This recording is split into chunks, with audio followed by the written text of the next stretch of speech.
आगाही के लिए और थैलेसीमिया के मरीज हैं उनको खून की कमियाबी की वजह से जो सूरत हाल दरपेश है उसके तदारुक के लिए मुख्तलिफ तंजीमों की जानिब से कराची शहर में इस गुलशन इकबाल के इलाके में वॉक का इंतजाम किया गया है। वॉक के सिलसिला रवा दवा है, इसलिए थैलेसीमिया के पेशेंट भी मौजूद हैं, उनके वालिदैन भी मौजूद हैं। हम आपकी बात करवाएंगे डोनर से भी, थैलेसीमिया के पेशेंट से भी और उन लोगों से भी जो उनके वालिदैन हैं। ये जो रैली है ये आगे की जानिब रवाना है।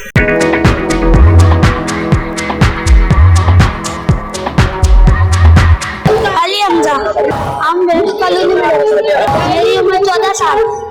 हमारा इलाज का सिला सराजी से मुझे हड्डियों में दर्द होने लग जाता है, बुखार हो जाता है। उनका बहुत बहुत शुक्रिया जो खून का हदिया देते हैं।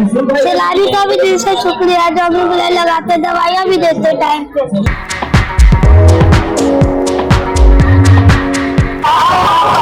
अस्सलाम वालेकुम, मैं Farhana Tabassum, director Taufeeq Islamic Foundation School Hamida and Siddique Foundation के तहत।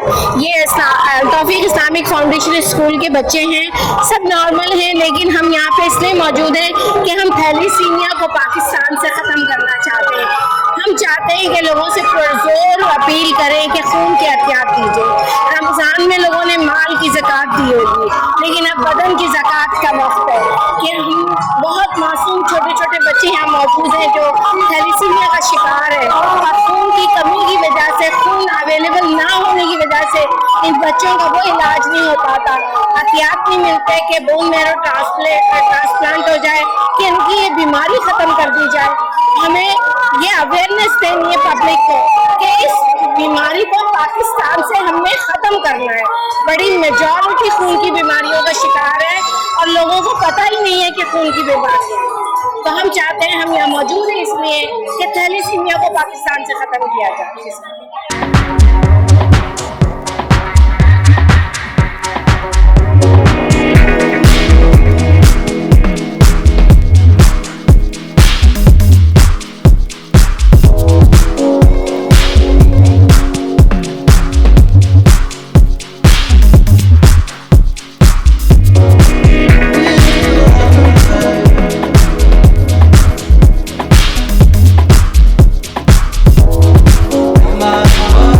रहमान एडवोकेट है, प्रैक्टिसिंग हाई कोर्ट लॉयर हूँ और मैं क्योंकि ब्लड डोनर हूँ, टीचर हूँ, तो मैं क्योंकि ये चीज़ ऑब्जर्व कर चुका हूँ। मैं माशाल्लाह 20 साल से ब्लड डोनेट कर रहा हूँ, तो मैंने ये ऑब्जर्व किया है कि हमारे लोग ये करते हैं कि समझ के ये इंतकाल कर जाते हैं बच्चे, या ये ग्रो नहीं करेंगे तो ब्लड ज़ाया हो जाता है।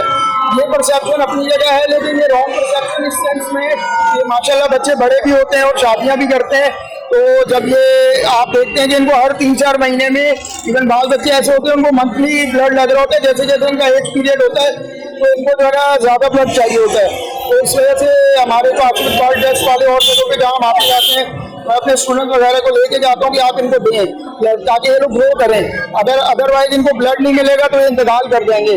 तो इनके लिए जो भी लोग ये ऑर्गेनाइज करते हैं वो बहुत ज़्यादा एफर्ट करते हैं, क्योंकि उनको पता होता है इनको हर हाल में रेगुलर इंटरवल में इनको जो है ना ब्लड की रिक्वायरमेंट होती है, और इस वजह से इसको अरेंज करने के लिए इनकी कैपेबिलिटीज़ को मैं ज़रूर अप्रिशिएट करता हूँ कि कहीं से भी किसी भी तरीके से डिफरेंट यूनिवर्सिटीज़ में जाके, डिफरेंट ऑर्गेनाइजेशन में जाके और जो फैक्ट्रीज है उसमें जाके जो ना ब्लड लोगों से लेते हैं ताकि इन बच्चों का सर्वाइवल रहे।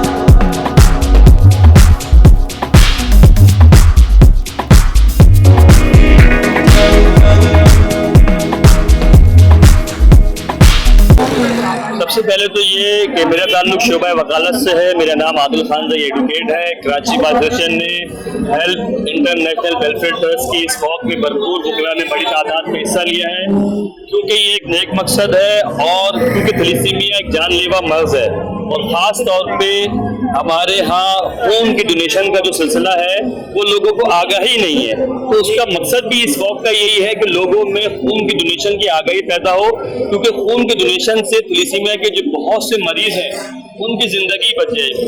बहुत से मरीज ऐसे हैं जिनको खून वक्त पे नहीं पहुँच सकता।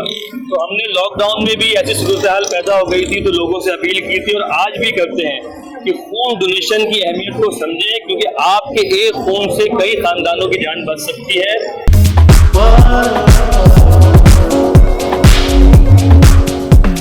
बढ़िया लगता है।